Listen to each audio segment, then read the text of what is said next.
ዓለም አቀፉ የኢንቨስትመንት ገበያ እጅግ ከፍተኛ ፉክክር የሚታይበት ሆኗል። የውጭ ቀጥታ ኢንቨስትመንት ተመራጭ መዳረሻ ለመሆን ብዙ ምቹ ሁኔታዎችን መፍጠርና እኔን ምረጡኝ ብሎ የማሳመን ብርቱ ጥረትንም ይጠይቃል።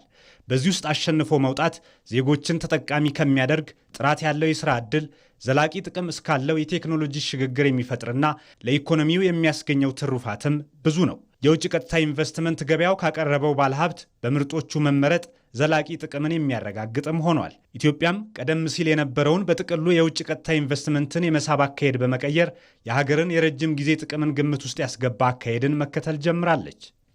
አሁን የምንከተለው አፕሮች በጥቅል የውጭ ኢንቨስተር ሳይሆን ሄድ ሃንት እያደረገ አቅም ያላቸው፣ ልምድ ያላቸው፣ እውቀታቸውን፣ ገንዘባቸውን ለማፍሰስ ዝግጁ የሆኑ የመንግስት ቀጥተኛ ሰፖርት ቢደረግላቸው በእውቀት ሽግግሩ በምንፈልገው የውጭ ምንዛሪ የሚታይ የሚጨበጥ ኢምፓክት ያላቸውን ባለሀብቶች እያመጣን ያለው በሁሉም ሴክተር ነው።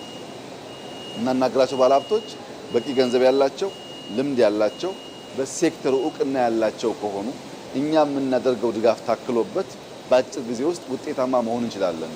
በስመ ኢንቨስተር ብናግበሰብስ ታክስ የማይከፍሉ የሚያጭበረብሩ ምርት እያመረቱ ነው ይባላል። በተጨባጭ ግን ለሀገር ጥቅም የማያስገኙ ከሆነ ፋይዳ የለውም ብለን ባለፉት ዓመታት ከተማርን በኋላ በእቅዳችን ውስጥ ያስገባ ነው ጌም ቼንጀር የሆኑ ኢንቨስተርስ ሄድ ሃንት እያደረግን እየመረጥን ማምጣት ይገባናል። ቀደም ባለው ጊዜ እንደነበረው ኢንቨስተሮች በራሳቸው ፍላጎት መጥተው ፈቃድ እንዲወስዱ ከመጠበቅ ይልቅ መንግስት ቅድሚያ በሚሰጣቸው ዘርፎች ስኬታማ የሆኑ ዓለም አቀፍ ኩባንያዎችን የመለየት ስራ እየተከናወነ ይገኛል። ከዚህ በፊት የአጠቃላይ የኢትዮጵያን እምቅ አቅሞች እናስተዋውቅበት የነበረውን መንገድ የመቀየር ስራ ሰርተናል። ከዚህ በፊት አጠቃላይ በጅምላ የማስተዋወቅ ስራ ነው የነበረው። አሁን ግን ይሄ ዓላማ ተኮር የሆነ የኢንቨስትመንት ማስተዋወቂያ ዘዴን ከተገበረም በኋላ በተለይ አንደኛ ጥራት ያላቸው ባለሀብቶች፣ ሁለተኛ ጥራት ያላቸው ብቻም ሳይሆን ወደ ኢትዮጵያ ከመጡ በኋላ ደግሞ ለረጅም ጊዜ በኢትዮጵያ ኢኮኖሚ ውስጥ መቆየት የሚችሉ ከዛም አልፎ ኢትዮጵያን መጥቀም የሚችሉና ራሳቸው መጥቀም የሚችሉ ኢትዮጵያን በምን መንገድ በስራ ዕድል ፈጠራ፣ በኤክስፖርት፣ በእውቀት ክህሎትና ሌሎችም ቴክኖሎጂ ሽግግሮችና በሌሎችም ጉዳዮች ኢትዮጵያን ሀገርን ታክስ በመክፈል እና በሌሎችም ጉዳዮች ኢትዮጵያ መጥቀም የሚችሉ ብለው ራሳቸውን ደግሞ ከኢትዮጵያ ኢኮኖሚ መጠቀም የሚችሉ ኳሊቲ ባለሀብቶች ላይ ፎከስ አድርገን እየሰራን ነው ያለ ነው ማለት ነው። ኢትዮጵያ በምስራቅ አፍሪካ በውጭ ቀጥታ ኢንቨስትመንት መዳረሻነት የቀዳሚነት ቦታዋን ማስጠበቅ ብቻ ሳይሆን ከአፍሪካም ለመጀመሪያ ጊዜ የሁለተኛ ደረጃን ይዛለች። ከሰሞኑ እንደታየውም በአንድ መድረክ እስከ 13 ቢሊዮን ዶላር የውጭ ቀጥተኛ ኢንቨስትመንት ስምምነት መፈራረም እየቻለች ነው።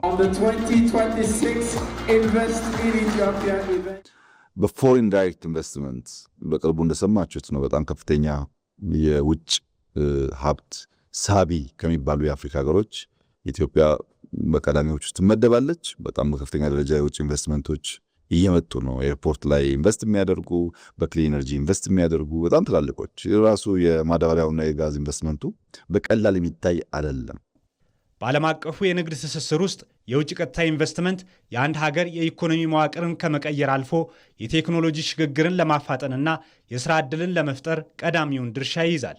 ኢትዮጵያም ይህንን እውነታ መሠረት በማድረግ ባለፉት ጥቂት ዓመታት የኢንቨስትመንት ምህዳሯን ለማሻሻልና የዓለም አቀፍ ባለሀብቶችን ቀልብ ለመሳብ ሰፋፊ የማሻሻያ እርምጃዎችን እየወሰደች ትገኛለች። ኢትዮጵያ የውጭ ቀጥታ ኢንቨስትመንትን ለመሳብ የምትከተለው አዲስ መንገድ በዓለም አቀፍ ደረጃ ያላትን ተወዳዳሪነት ከማሳደጉም በላይ የኢኮኖሚ እድገቷን በጽኑ መሠረት ላይ ለመገንባት የሚያግዛት ነው።